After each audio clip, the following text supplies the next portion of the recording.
It was a personal rapport. There was a real bromance there. But I said, I think one of the things that President Trump kind of is characterized by, as we've all seen, is sometimes if you're close and a friend, don't be surprised if there's pushback.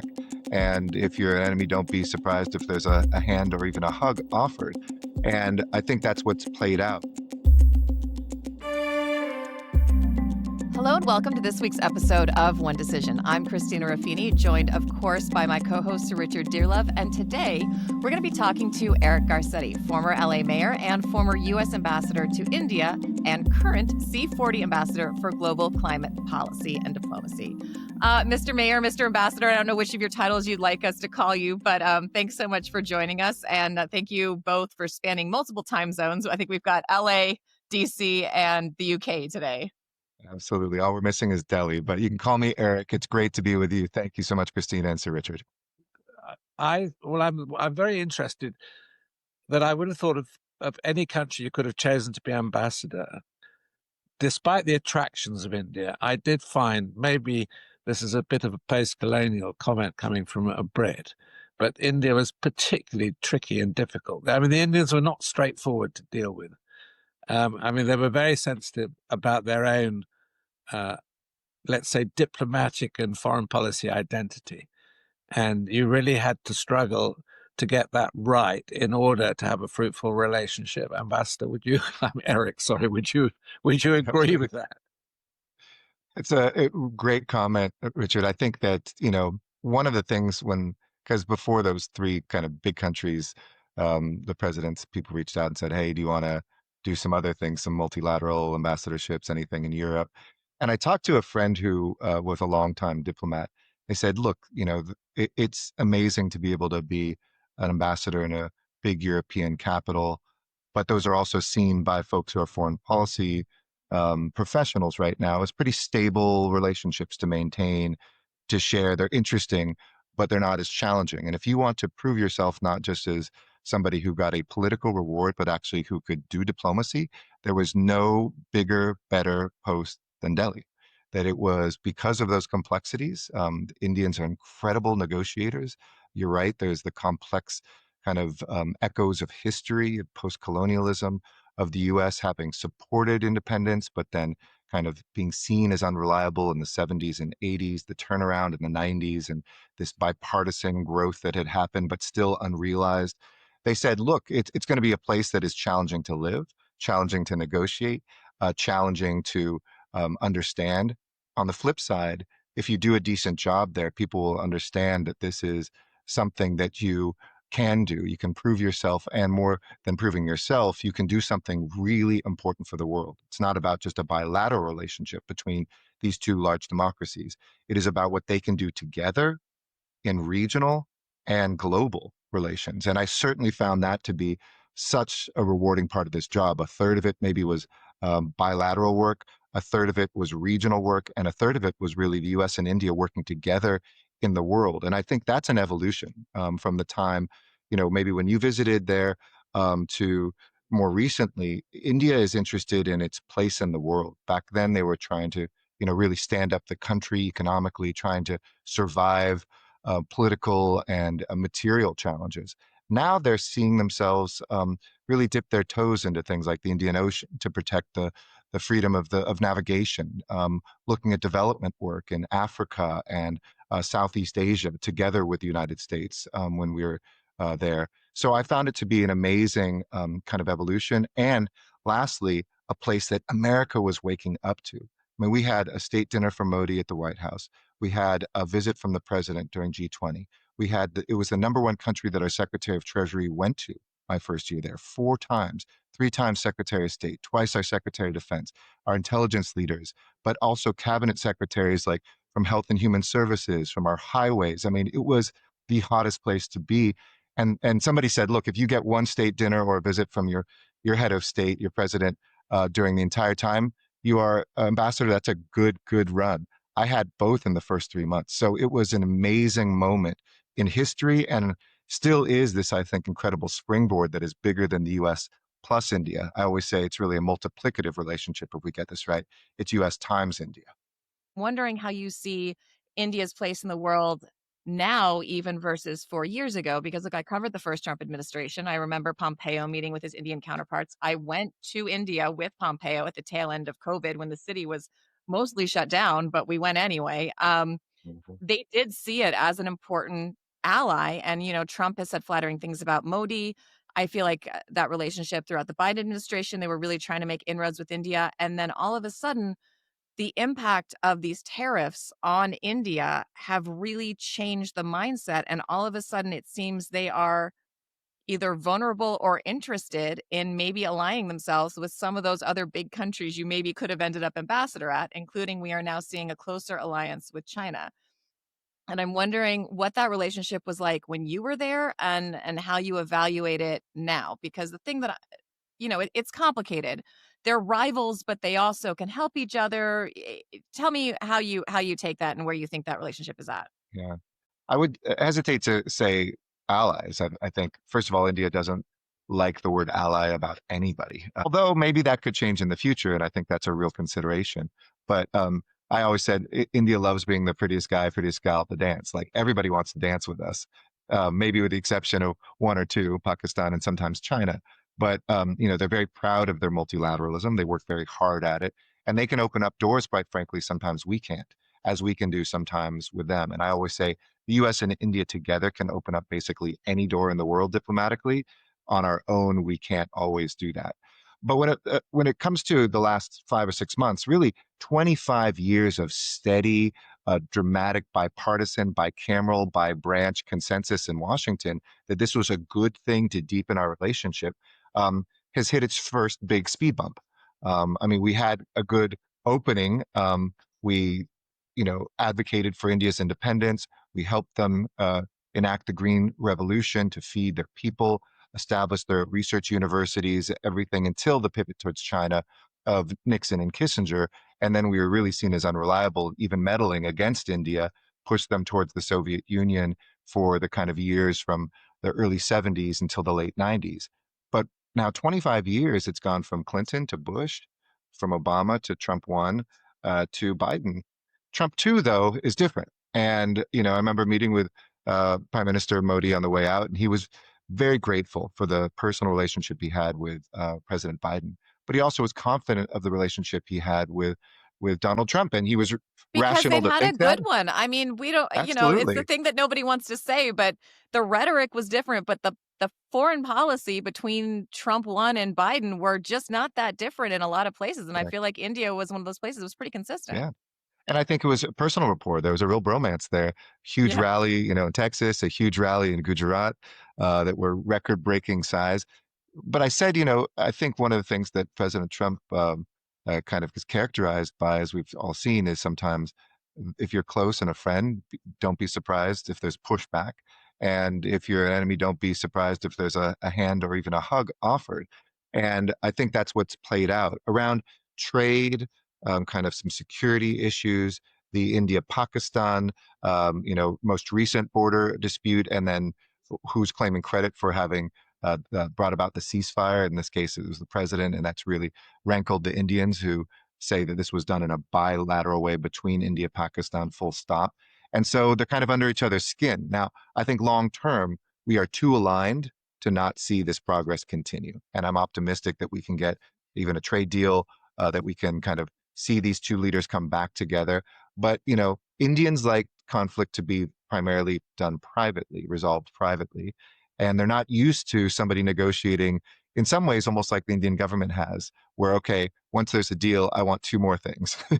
And that's what, Trump is, I think very focused on opening up markets, dealing with the trade deficit between our countries. We're the largest trade partner for India, but for us, India is in the seventh, eighth, quite far down for us, and we see this deficit, which is mostly from the services that our companies, in many ways, export to India.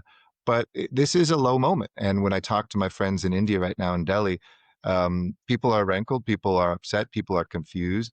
Now that we have an ambassador coming in, Sergio Gore, my successor, who's very close with President Trump, I hope that we can see those waters calm, that we can deal with the issues that have been underneath our growing friendship, that have been the tough ones to address, many of which we did with the Biden administration and reestablish it. It's too important to lose this moment.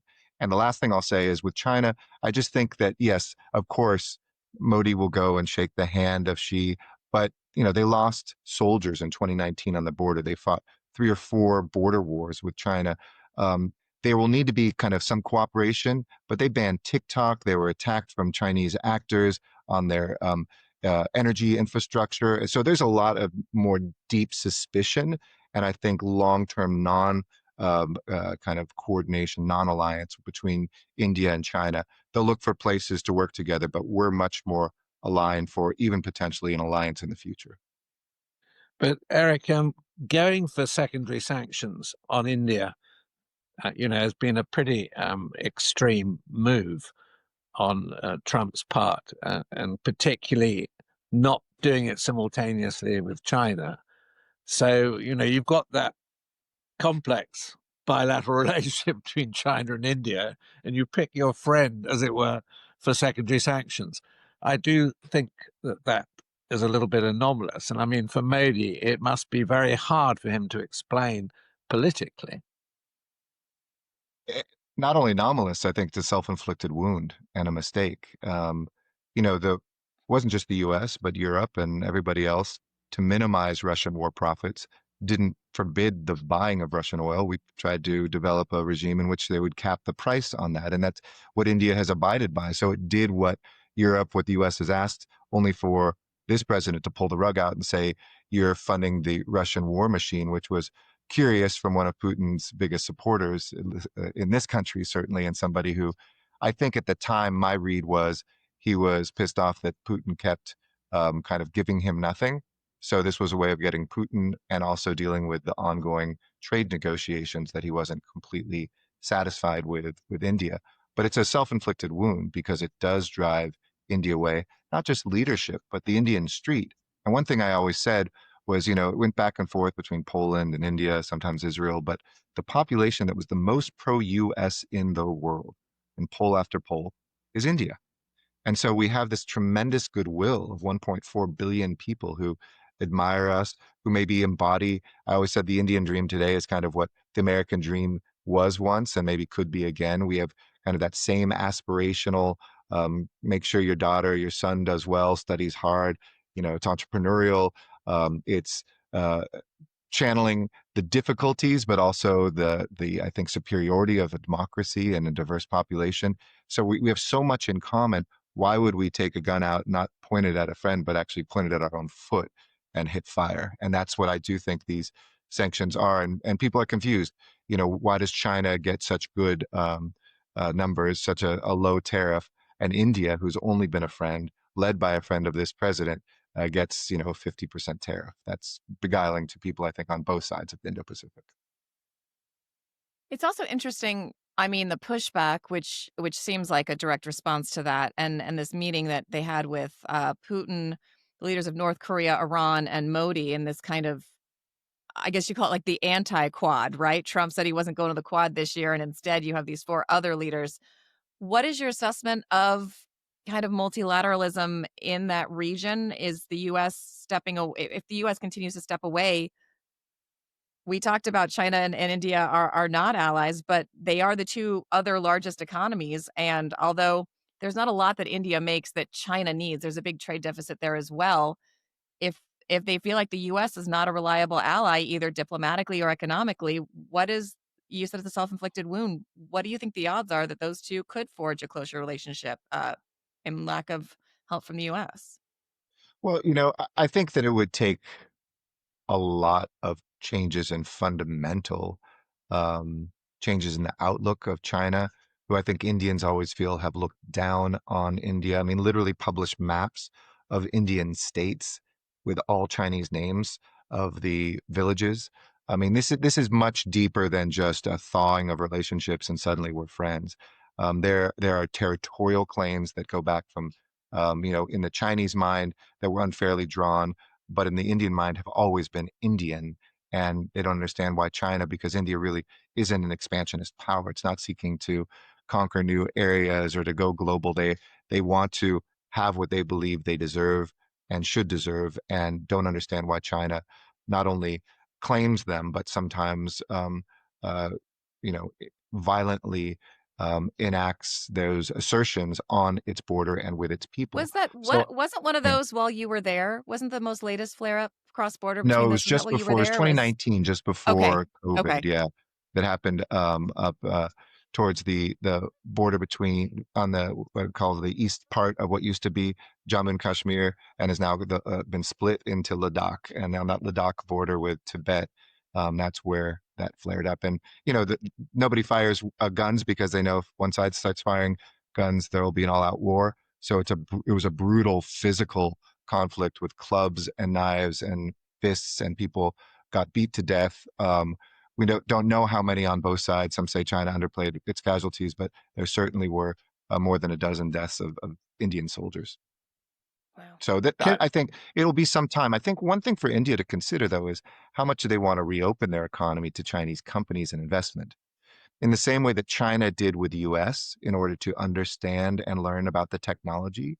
I think a lot of Indian thinkers now are saying, well, they're not our friends, but we shouldn't make them our strict enemies, and we should allow that investment to come in. Yes, there's national security concerns, but how are we ever? For instance, India can now make solar panels at a price competitive with China, but all the machines to make solar panels are still predominantly coming out of China, and China can throttle that and stop that.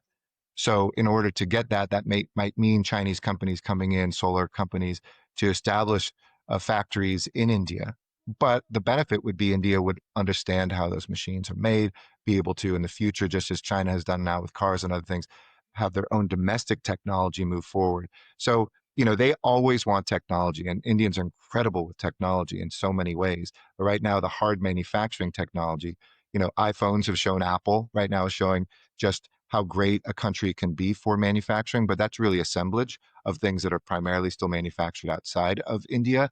And I think it's in all of our interests, US, Europe, the world, to build up a supply chain that is much more diverse than China. And there's no place like India. I mean, when you think about Vietnam, which has done a marvelous job joining those global supply chains, Tamil Nadu, not even one of the biggest, most populous provinces in the south of India, is the same population of all of Vietnam. You know, Uttar Pradesh, which is next to the capital, the largest, most populous, I should say, state, is 230 million people and something a third the size of Texas. So when you're looking at scale, this is a collection in our minds of the populations of many different countries, all in one kind of, they call it a subcontinent, but I always said, imagine if Europe, with all of its linguistic, cultural, religious, culinary diversity, became a single unitary state and then doubled its population. That is India today. And people say, you mean Western Europe? And I say, no, the entire population of Europe doubled is India today.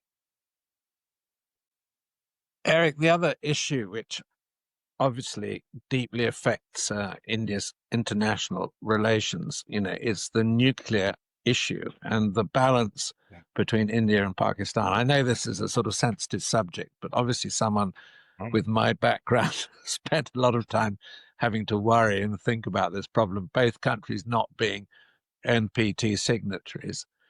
And one of the things that we in the UK certainly worried about quite a lot was the fact that in my period in office, Pakistan certainly was in advance of India in terms of their nuclear weapons technology.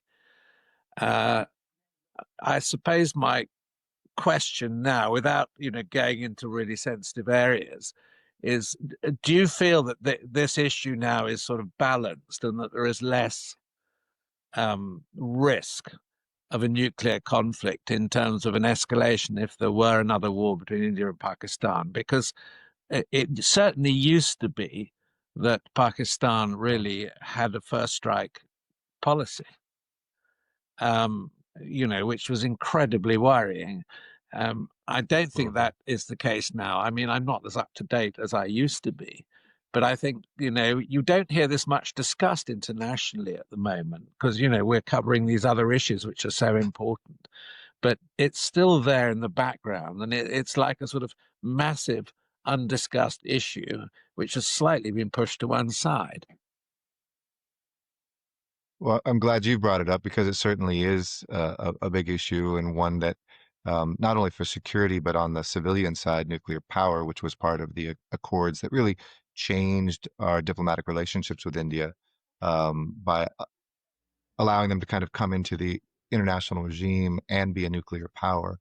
That was a turning point diplomatically, but certainly strategically.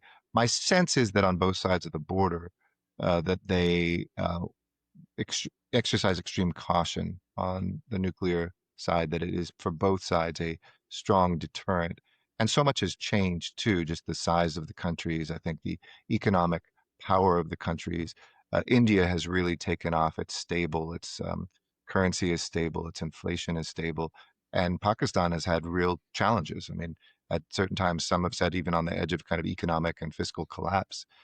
So that would be something worrying over on the other side of the border, and why I think stability in Pakistan is in everyone's interest, including India's, which was always a tough pill for them to swallow. Why do you still talk to Pakistan? Why are you still friendly with Pakistan? Look, regardless of your feelings of Pakistan in India, I think you, of all countries, want a stable Pakistan first and foremost, because it's a nuclear power right there on your border.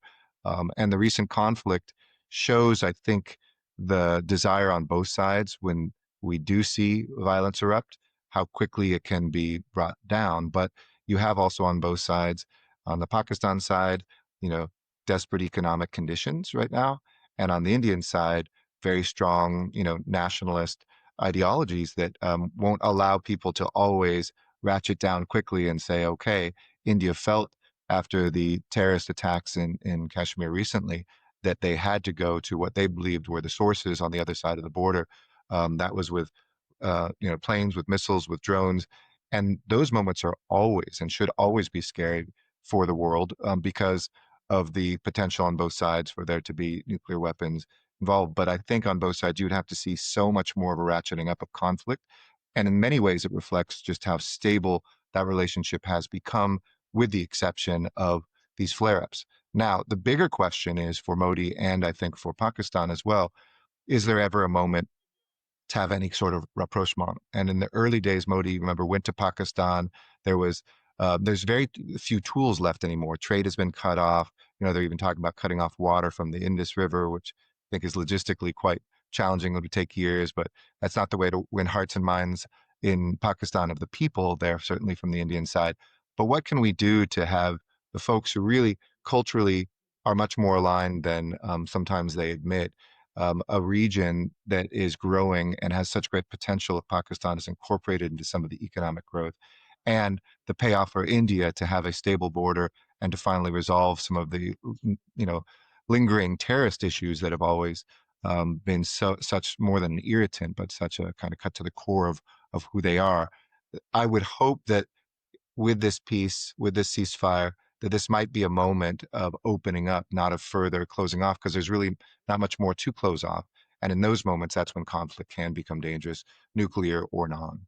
I'm curious, what's your take on Modi? I mean, when was the first time you guys met? I imagine you had to deal with him quite a bit, and I'm just, what kind of a person is he? What do you make of his relationship with Putin? What do you make of his relationship with Trump? Just like give us the Yeah. insider lowdown there.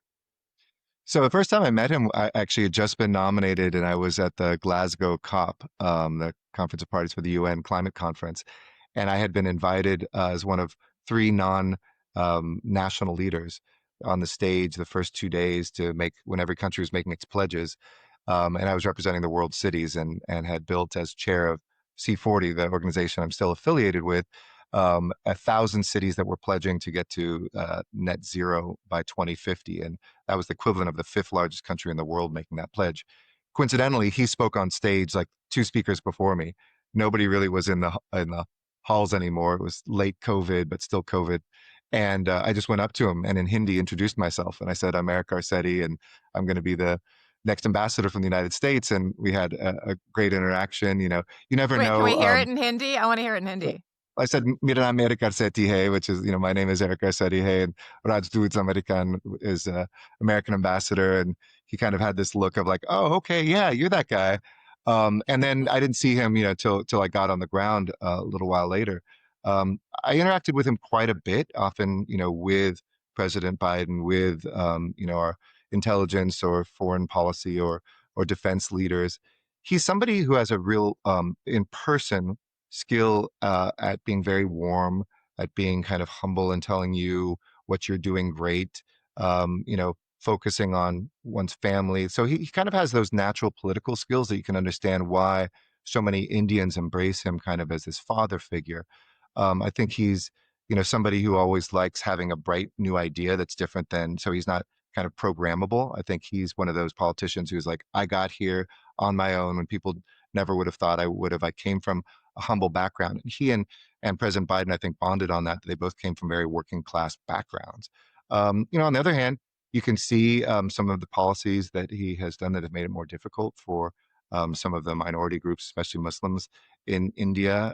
There was a check on, I think, the success he's had recently in this last election where he lost a clear majority from his party. And even Right. some That's of the his first time grassroots, since he came to office, right? That they don't have the majority. exactly. Yeah. And some of his own grassroots supporters were like, let's cut the anti-Muslim rhetoric. It's not working. That's not what you should do. They've been very effective at kind of consolidating power, using that a lot less freedom of the press, um, you know, rankling. And I think Sir Richard, alluded to this. Indians have never loved criticism from the outside in, um, or the inside out. And I often would say to my Indian friends, like, it's okay. I was mayor. I got criticized all the time and you have to deal with it. That's part of democracy, and don't take it personally and keep going forward and show through actions how you can lead a constituency. And I do think that there is really a desire to have fewer voices of dissent, fewer voices of opposition. But I would never bet against Indian democracy. Well, as charming as Modi is, popular as he is to the average Indian, Indians take their democracy seriously. They don't just blindly uh, uh, ally themselves with one party. They might have voted last week for one party, but this election, they say, tell me what each party you're going to do. So they really are small d Democrats in the truest sense. They're transactional in a good way, because that's what democracy should be, not just fighting one team always blindly, but really saying, this is what I want. And so Modi has to contend with that. BJP has to contend with that. A post Modi era one day we'll be able to rely, I think, on the skills that he has, but will have to be about the material improvements. And you see democracy alive and well, a lot of opposition parties running states that are the size of countries. And so those narratives that say Indian democracy is going down the tube, I think there are strong human rights concerns we should all look at, but that's really for Indians to change. But on the other hand, it is not going to become some sort of dictatorship either. It is a place that democracy is embraced at the village level, at the state level, and at the national level by so many. Given the situation now bilaterally with the Trump administration, do you think that the relationship with RAW, the Research and Analysis Wing, and the IB, which are the two primary agencies, which I think my understanding was that the US got on extremely well in these areas with India, generally speaking. I would imagine now that's become pretty stressed and difficult, or would it have survived anyway? Yeah, so the last 25 years have included, I think, real growth in collaboration, cooperation, intelligence sharing, as has been reported between our countries in moments of conflict, such as when we had that conflict in Ladakh, the Galwan conflict between China and India, in looking at global relations, everything from what happens in the region, or even dealing with things like the Ukraine conflict or Gaza or Iran. I think there's a willingness to really look at where we're aligned and try to share information in a positive way to move resolutions forward. I think that there's more military cooperation. Now, India's number one military partner for exercises is the United States. We've gone from zero in kind of military sales to billions, tens of billions of dollars, and integration of technologies and space and other areas as well. But I think the intelligence, the human side of things, I witnessed a very close relationship between the major players. It was uncovered that there was a murder for hire um, uh, contract put out on an American citizen by somebody that then was found to be linked to a raw officer. And that trial is going on right now in New York. And I think that was a little bit of a shock to the system, one in which, I always said it was an amazing metaphor. I think this was in the middle, it was just after the visit of Prime Minister Modi to Washington that we learned about the potential link to a raw officer who was directing this individual to try to murder a U.S. citizen who was critical of India, was a nationalist, a Sikh nationalist who often kind of provokes Indian leaders. And remember, in Canada, there had been somebody who was murdered, and the Canadians have accused Indian intelligence of being involved in that, a separate matter, which I'm not speaking about specifically.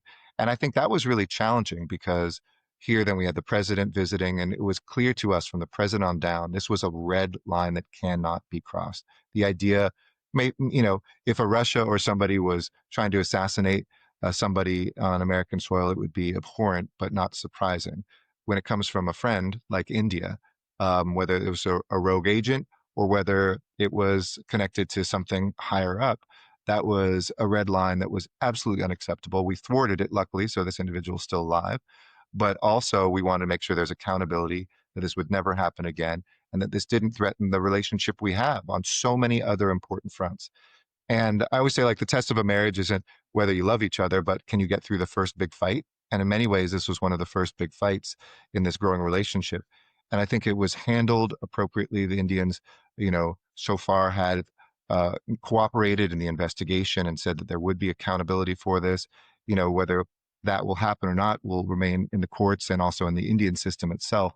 But it was also a test of our resilience. And I think the resilience really shone through, that Indians, many who were upset when they found out about this, leaders I talked to and weren't involved in any way, said, this is a stupid thing for us to do off the record, to even think about doing. And for Americans, this was a moment of saying, look, this could be a moment when we cut everything off, but there's too much important work that we're doing. So we're not going to lose our values. We're going to push forward accountability, but simultaneously, we're not going to lose the momentum in everything else that we're doing. And I think that reflects where we are in our intelligence agencies, in our kind of diplomacy, and also how to deal with a thorny problem that I think for most people, when a nation does something that another nation doesn't like, they think there's only a unitary response. And this showed us a way of being able to be accountable there, but also to not stop our work on climate together, not stop our work on developing vaccines that will save lives in Africa together, not stop our work on developing new energy technologies that are critical and working on supply chain. If we held one hostage, or one thing held all those hostage, it would hurt the entire world. It would hurt the US, it would hurt India. And I'm glad that we got through this so far. Of course, some more steps to go. All right. So speaking about climate and climate change, Yes. I feel like it was all encompassing. It was everywhere. It was all everybody was talking about. And I sometimes forget how influential the leadership of the US is on an issue like this, Yeah. because with the lack of leadership coming out of Washington, I've noticed it just kind of dim and like lose momentum. Is that true other places? Is it harder to get funding? Is it harder to get attention? Because I just was listening, because I'm a giant nerd, to a deep dive on energy this morning, and they were talking about how China and India are now getting more energy from renewables than from coal, and the US and Europe are actually the only places that are still getting most of their energy from fossil fuels, from coal. What does that say to you about where this conversation is going? Has the US and Europe kind of lost momentum, and do you think Asia will pick it up? Well, climate is not the prettiest girl or guy at the dance anymore, politically, but I think that it's inevitable, the march forward of where we need to be. And it's up to the United States leadership right now, for Europe as well, to decide whether not only will that progress continue and be accelerated, but also will the green jobs of the future be in Europe, be in the United States, or will they be solely in China and maybe even in India? That is, it's like giving away tomorrow's oil because today we can't see past our noses. And I would say in the United States, climate work is very much alive. Here in California, my state, for instance, last summer, we had for the first time 100% renewable energy for our grid. Not only was solar the number one source, number two was energy storage. Battery storage was the number two, above, obviously coal, which we don't have anymore in the state, but above natural gas, above nuclear and anything else. So I think it's inevitable, the progress. But my message as ambassador representing all the cities of the world and working together with the states and regions of the world to represent that subnational level is, nations are primarily kind of failing to meet their own science and their own commitments. The Paris science demands, certain progress, and only one country is on track to meet those benchmarks, Denmark. But when you look at the 100 largest cities, which are part of C40, 97 cities to be exact right now, over three-quarters of them are not only ahead of their nations, over three-quarters of them are on track to meet the science of Paris. So if you're thinking the world is failing, just look to the cities of the world where you'll be inspired. And trust me, cities are as complex as nations. I had to run my own electricity grid. We own the largest municipal utility in Los Angeles when I was mayor. We see people who run transportation networks, do building codes for green buildings or not green buildings. We look at the way that people emit by the zoning of the sorts of factories and the power that powers those factories around the world. And we represent about 24% of the GDP of the world, just those 100 cities. And if we can get there and be even ahead of schedule, my message is not only is it alive and well in America, it's alive and well globally. Where there is failure is communicating any victories, and we're only halfway there. If we think we're going to coast to victory, that's not going to happen. And by the way, in America, it's not just blue states. The most wind is coming out of Iowa as a percentage. Right now, one of the largest oil basins in the world in Texas is being decarbonized by Republican leaders, primarily through solar power. The question is, do we want those solar cells only to come from one country, China, or will America and other countries invest in diversifying that? You look at electric cars. I've been an EV driver since 1998, that are the future, will be the future. And you can put your head in the sand and say, I'm going to have a gas car for the next 50 years, but that just simply isn't the truth. And you won't have any auto workers in a couple decades. So my message is get with this program. America is absolutely still in. But you're right to say there's a lot of people who are retreating from talking about it, retreating from investing in it. And at the same time, when that happens, there are plenty of other people in the world who will make those investments and win the future. Let's not let them. Can I briefly push back a little bit? Because, we are an important zero carbon country in the UK with a lot of renewables, or with a very ambitious program. But on the other hand, the short-term or medium-term effect is that we have the highest electricity prices, certainly in Europe, and I think amongst the highest in the world. And there are very big problems.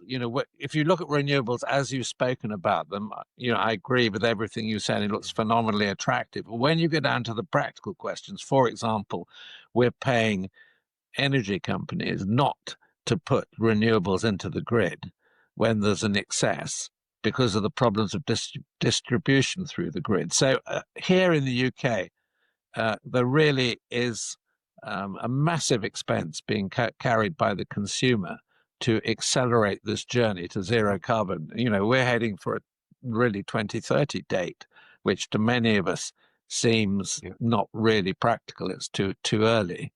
I mean, does this sort of debate affect your city alliance? Or, I mean, I think in California, for example, you have many advantages because the sun shines a lot longer and there are, various other issues. Absolutely. Look, the short-term costs and the long-term costs have to both be assessed. So there is a long-term cost of living cheaply in the short term. And I do think politicians need to figure out a way to help the average person get through that transition. Need to directly subsidize bills that can bring down and not shock a family barely surviving. But that family will pay more, and their kids and their children will pay more, not just in health costs, but ultimately in energy costs, if this transition isn't made.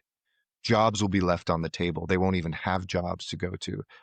There won't be the sort of manufacturing and energy and other related jobs, auto manufacturing, et cetera, if we don't make those transitions. But you're right. In California, there was a lot of talk like this about 10, 15 years ago. We can't afford this. And now, when I was at the UN for New York Climate Week a couple weeks ago, a great line was said by somebody. There's not a single country that has looked back and went too fast. When you look at the winners right now, it's everybody who went faster. And that future is there to be claimed. So absolutely, you can make a short-term cost analysis and say, this is hurting people today.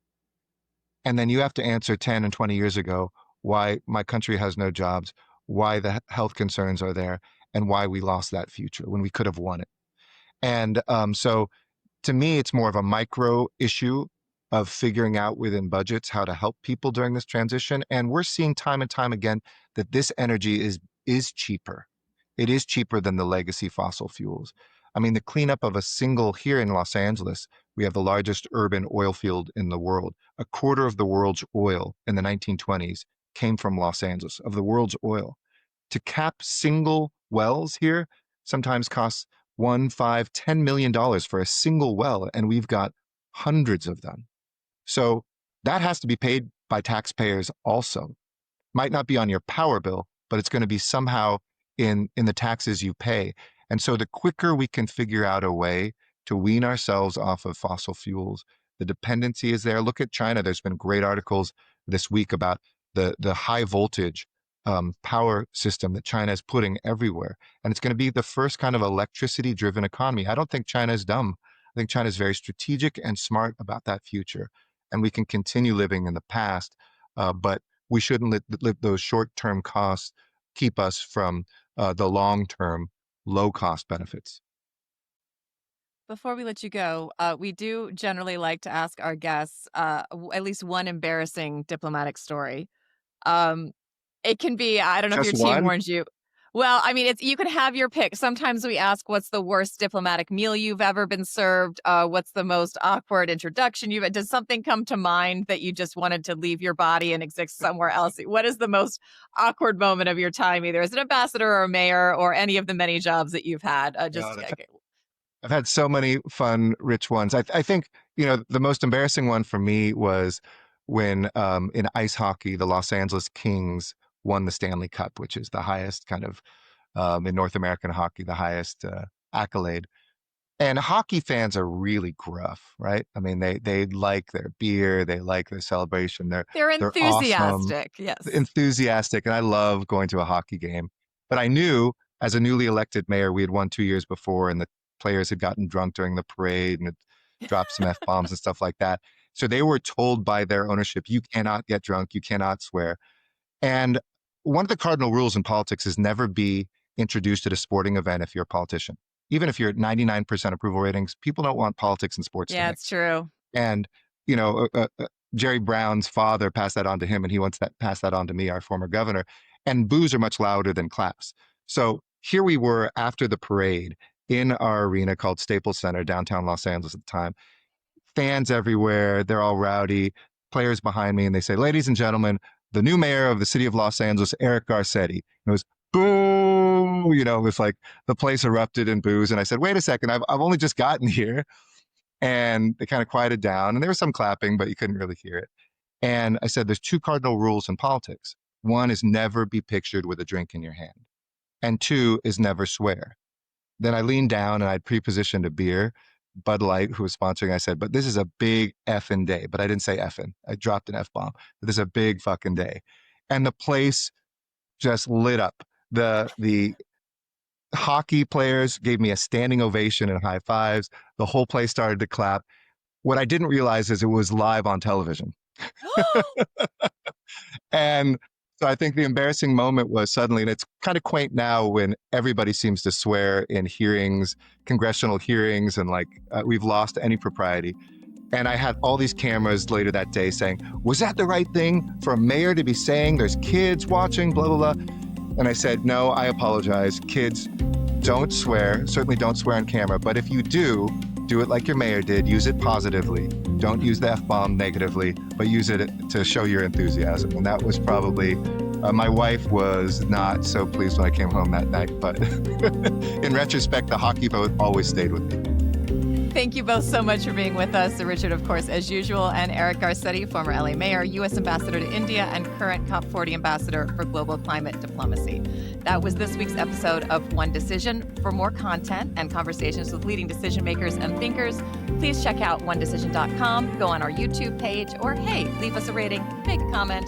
We're here to listen. I'm Christina Ruffini. Once again, thanks for listening.